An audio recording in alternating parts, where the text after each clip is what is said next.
Hello friends, welcome back to our channel. अब अभी हम स्टार्ट करते हैं +1 का टॉपिक है। अब हम स्टार्ट करते हैं पैरेलैक्स मेथड। क्या स्टार्ट करते हैं भाई? Parallax method. इसका मतलब क्या बताया भाई? पैरेलैक्स मेथड का मतलब ये बताया कि आपके पास, मान लो मैं कहूं कि किसी भी लार्ज डिस्टेंस की वैल्यू को अगर कैलकुलेट करना है तो आप कैसे कैलकुलेट करोगे? ठीक है, क्योंकि वहां पे मीटर स्केल यूज नहीं कर सकता। ठीक है, अब वहां पे मीटर स्केल को तो यूज नहीं कर सकता, बट लार्ज डिस्टेंस, मान लो मून है, सन है, या कोई भी सेचुरन है, कोई भी प्लेनेट है, अगर उसकी डिस्टेंस को मेजर करना हो फ्रॉम द अर्थ, तो कौन सा मेथड यूज करूंगा भाई? Parallax method. कहने का मतलब जो लार्ज डिस्टेंस की अगर मैं वैल्यू कैलकुलेट करूंगा तो किसके थ्रू नहीं करूंगा? पैरेलैक्स मेथड के थ्रू। ठीक है, अब सपोज, अब मैं इसको स्टार्ट करने से पहले कि आपको कुछ थ्योरेटिकल बताता हूं कि मान लिया भाई कि जैसे मैं फॉर एग्जांपल मैं बताता हूं आपको कि आप अगर किसी भी पेंसिल या मार्कर को आपने लिया है और एक अपनी राइट आईज को बंद करके इसको देख रहे हो, फिर अपनी लेफ्ट आई को बंद करके इसको देख रहे हो, तो उसके बाद आपको पोजीशन अलग अलग दिखाई देती है। तो जब अलग अलग पोजीशन दिखाई दी, इसका मतलब क्या हुआ? कहने का मतलब मैं क्या कह रहा हूं कि अगर दो डिस्टेंस पे मैं देख रहा हूं इसको, तो अलग अलग पोजीशन दिखाई दे रहा है और बीच में गैप दिखाई दे रहा है। जो बीच में गैप दिखाई दे रहा है उसको बोलता हूं भाई बेस। कहने का मतलब कि मान लो मैं ये कहता हूं कि यहां पे कोई प्लेनेट सिचुएट कर दिया आपने P। ठीक है, आप दो पोजीशन से इसको देख रहे हैं, ए एंड बी पोजीशन से आप इसको मेजर कर रहे हैं।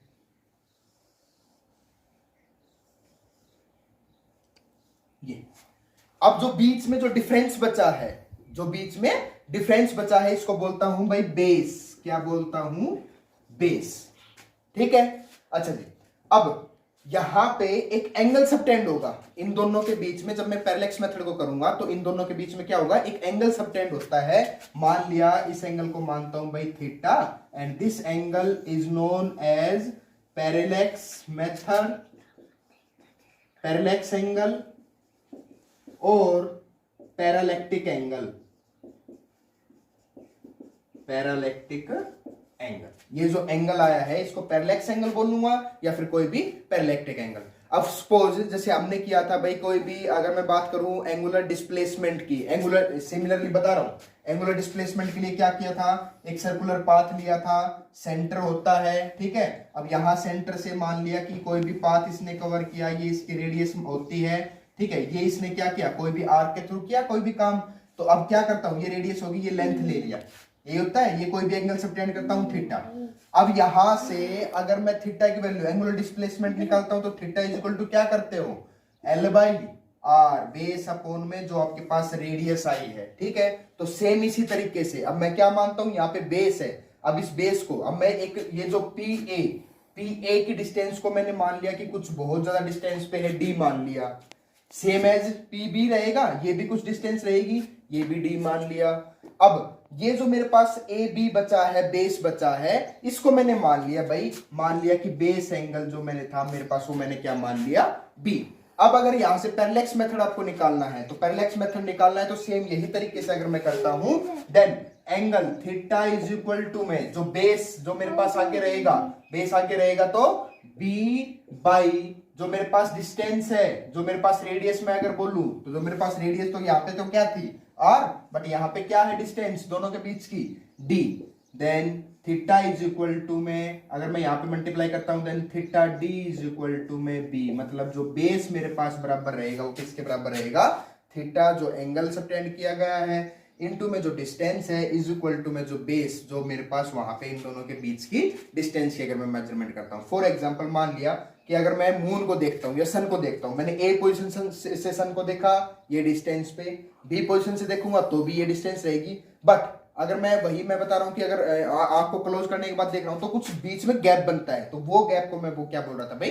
बेस। तो आप इसके थ्रू आप पैरेलैक्स मेथड को निकाल सकते हैं। अब पैरेलैक्स मेथड को निकालने के साथ साथ अब यहाँ पे आप कोई भी लार्ज डिस्टेंस में, ये नहीं कह रहा कोई भी, अब अगर कितनी भी डिस्टेंस की अगर मैं बात करूं तो वो आपके पास क्या आ सकता है? पैरेलैक्स मेथड से आप उसको सोल्व कर सकते हैं। ठीक है भाई, पैरेलैक्स मेथड के टर्म पे अब एक न्यूमेरिकल देखते हैं।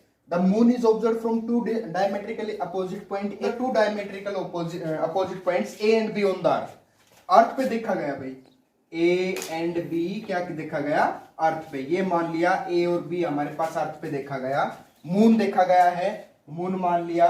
The angle theta subtend at moon is जो एंगल सबटेंड हुआ है मून पे वो बताया 1 डिग्री 54 मिनट के बराबर and given diameter 1.267 meter, compute the distance. अब जो मेरे पास ये डिस्टेंस गिवन है ना, जो डायमीटरली गिवन दिया गया वो मेरे पास क्या दिया गया 1.276 इंटू 10⁻⁷ मीटर डायमीटर। अब ये मेरे को कंप्यूट द डिस्टेंस निकालनी है मेरे पास। क्या निकालनी है? डिस्टेंस। चलो जी, मतलब कहने का AM और MB निकालना है।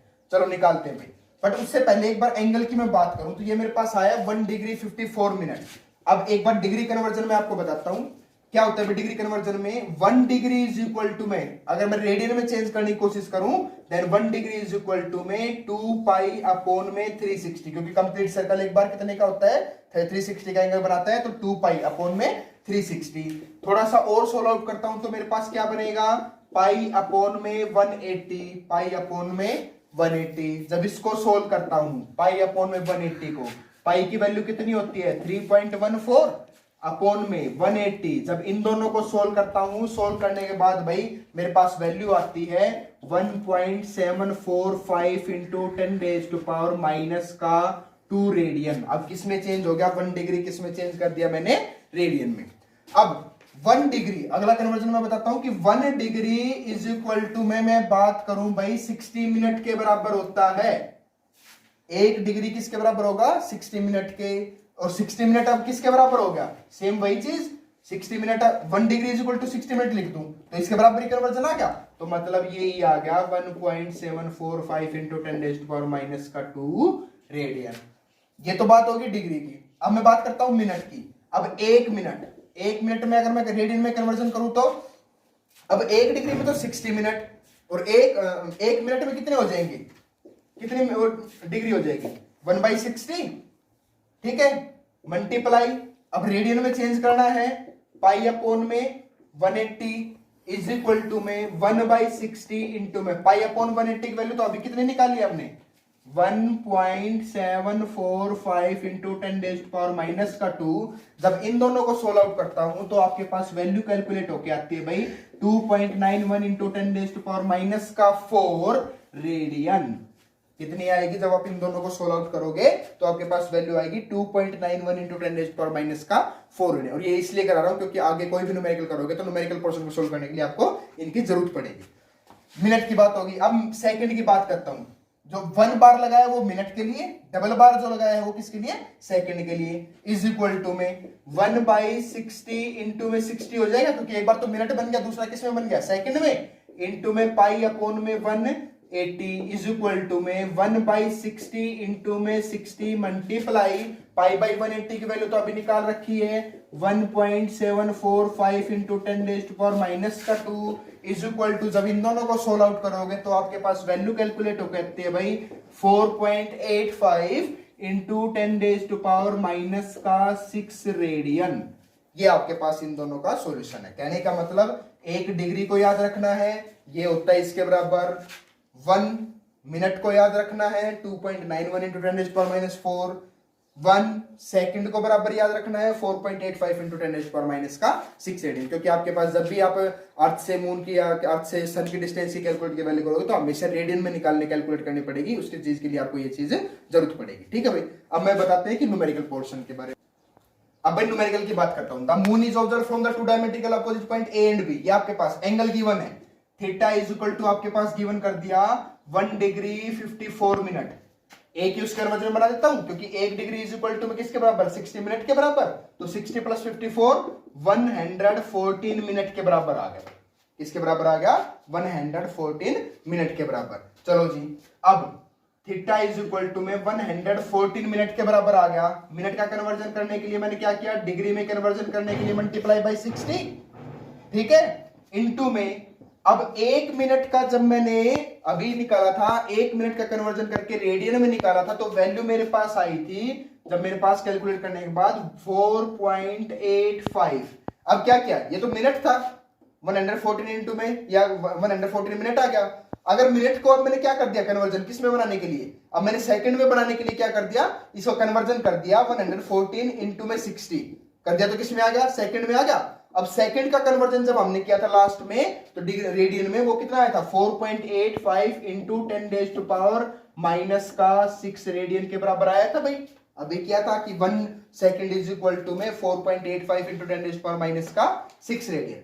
अब थीटा की वैल्यू को अगर मैं कैलकुलेट करता हूं, जब इन सारों को मल्टीप्लाई करता हूं तो आपके पास वैल्यू कैलकुलेट होके भाई आती है 3.32 into 10 raise to power minus का 2 रेडियन।